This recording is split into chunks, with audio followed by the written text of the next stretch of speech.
Good afternoon. Welcome back to the 28 Days of Beth. Today is day 20 of the 28 days. It's May 13th. It is a Monday. It's about 42 degrees out. It's pretty cold and rainy in here. You can look out. I meant to do a boat tour today, but the boat's not really ready for touring. But if you look outside, you can see what a lovely day it is. We came up yesterday from New York City. My sister Annie jumped on, so we had a full crew yesterday. Came up about 40 miles to, we were planning on going into Huntington Bay, but because we were only making 3 knots, as we had a 20 to 25 knot headwind and really tough currents, we ducked into Oyster Bay to save about 2 hours of travel. Got in here pretty late last night. My brother David lives in Huntington. He was good enough to pick up the 5 of us. Allison and Tim left for the airport, and Ann and Jules stayed. We all stayed at my brother David's.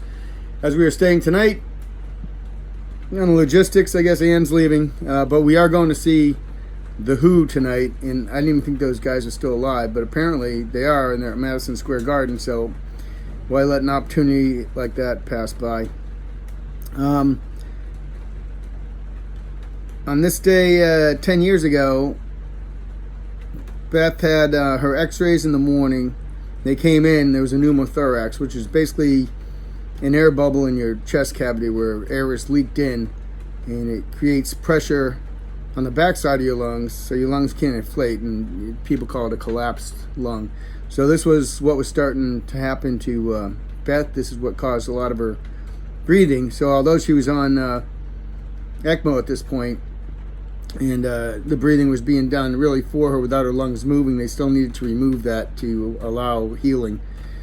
So they did this by inserting a pigtail in her right side to go over to her left side and remove that bubble.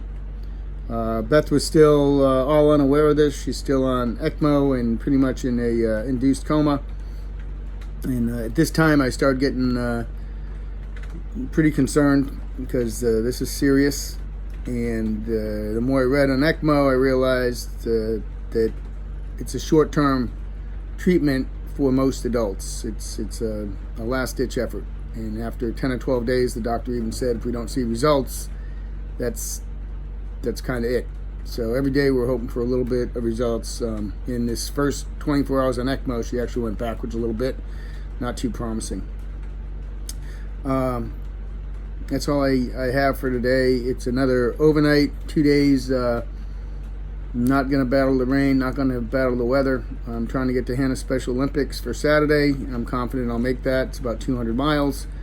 So I'm going to leave out of here tomorrow when the weather breaks, I hope, and start heading east out to Orient Point will be my next stop, and I'll probably head out there tomorrow night to get there early Wednesday to pick up another sister from the ferry out there. All right, please keep the likes and shares coming. Go out to YouTube and keep getting those hits going, because every little bit helps, and just keep sharing. And I appreciate everything all you guys are doing. We also got a few nights donated to us last night by the marina, and we'll start putting those out on the board as well as we get more and more sponsors who have been really good about this cause.